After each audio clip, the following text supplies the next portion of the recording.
Good morning, everybody. Welcome to some Civil War poetry. Don't mind while I just get a few things here in order. All right, everything's in order. My name is Vincent Hannum. This again is some Civil War poetry. Coming to you live from Minneapolis, Minnesota. This this Tuesday, July 28th, 2020. So, getting into it. Today in U.S. Civil War history, there's something heating up in Atlanta. Always is, there seems to be these days. This was in 1864. It was when General John Bell Hood made a third attempt to break General Sherman's hold on Atlanta. If you have been watching this, you know that Sherman seems to have an obsession with Atlanta and Georgia and is just marching through, burning everything. And Hood was kind of the last line of hope for the Confederates. He threw his army at them, and lost. He lost. Spoiler alert: the South lost the war.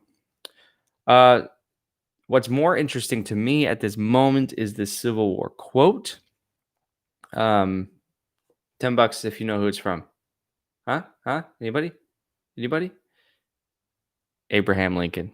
So this is U.S. President Lincoln, the last paragraph of his State of the Union address on December 1st, 1862. So this would be, well, obviously, the last State of the Union of his first term. Nope, not last paragraph. Anyways, just read it, Vincent. The dogmas of the quiet past are inadequate to the stormy present. Fellow citizens, we cannot escape history.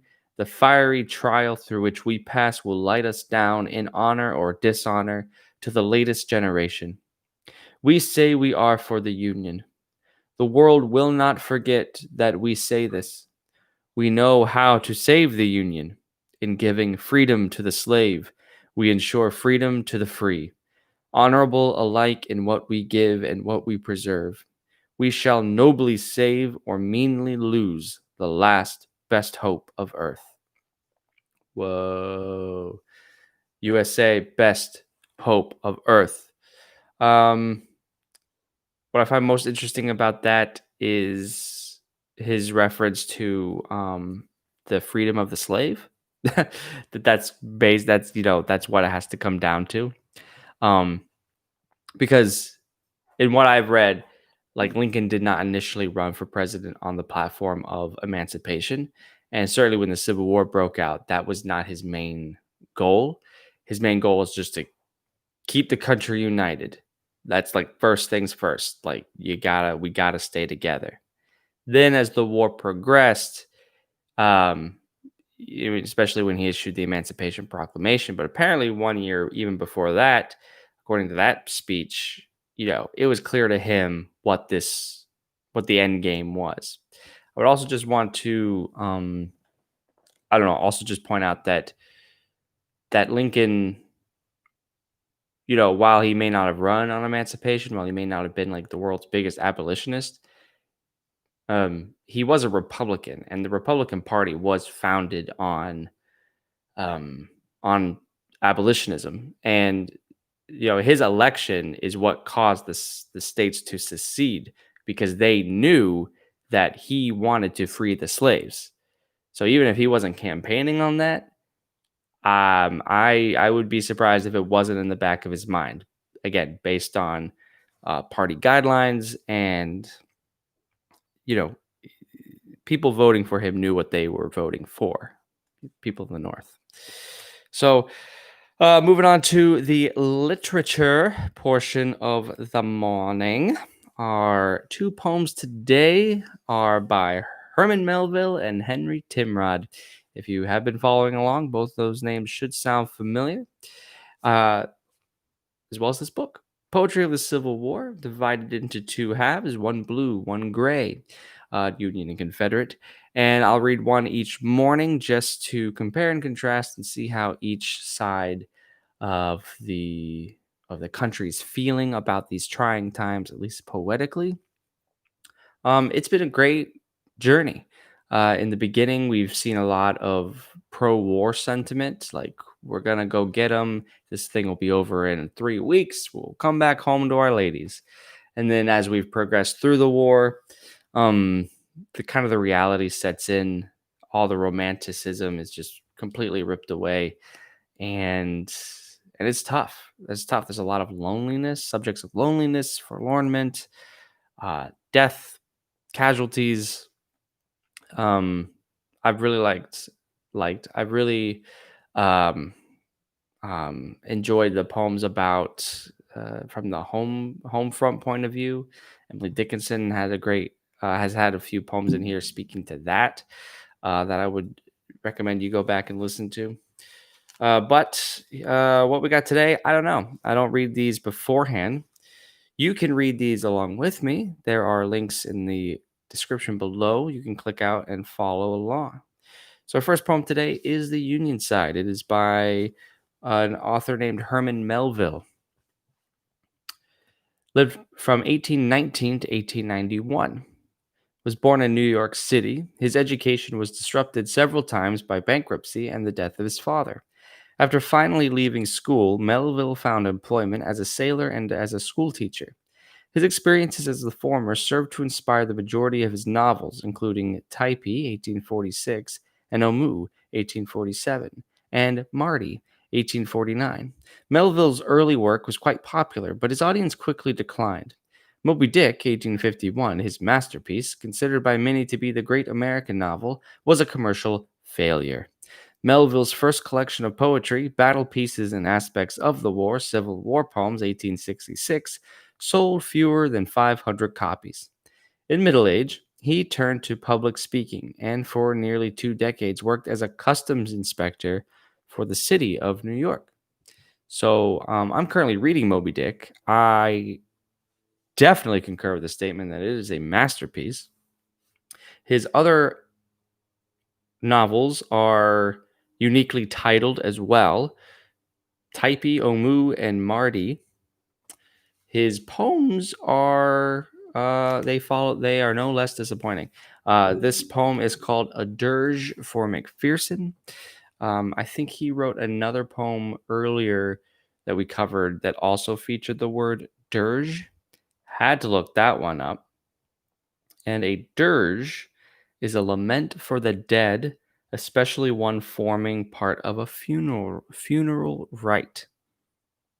Good to know. So a dirge, lament for the dead. This is called A Dirge for McPherson, killed in front of Atlanta, July 22nd, 1864. I'm going to say, man, if this was a drinking game, anytime Atlanta is mentioned, take a shot. Arms reversed and banners craped, muffled drums, snowy horses sable draped, McPherson comes. But tell us, shall we know him more, Lost Mountain and lone Kennesaw? Brace the sword upon the pall, a gleam and gloom, so a bright name lighteth all McPherson's doom. Bear him through the chapel door, let priest in stole pace before the warrior who led. Bell, toll. Lay him down within the nave, the lesson read. Man is noble, man is brave, but man's a weed. Take him up again and wend, grave word nor weep. There's a trumpet that shall rend this soldier's sleep. Pass the ropes the coffin round, and let descend. Prayer and volley, let it sound McPherson's end. True fame is his, for life is o'er. Sarpdon of the mighty war. A Dirge for McPherson by Herman Melville. I want to look up Sarpdon. That's a fun word. Sarpedon.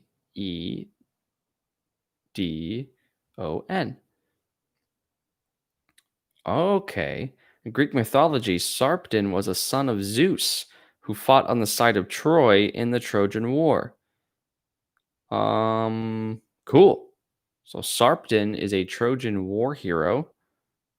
I'm surprised I never knew that. And what else did I want to look up? Who the heck's McPherson? And why is there a dirge for him? McPherson. I'll put this down a second. So there you go. Thoughts, comments, concerns, snide remarks. Leave them in the chat. A dirge for McPherson.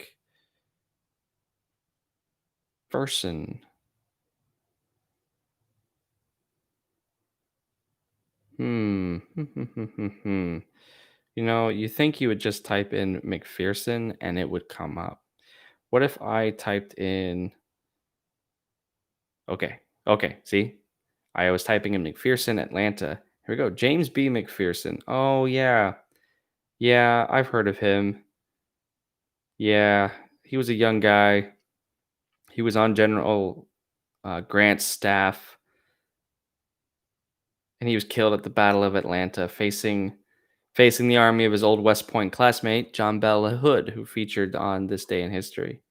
He was the second highest ranking Union officer killed in action during the war.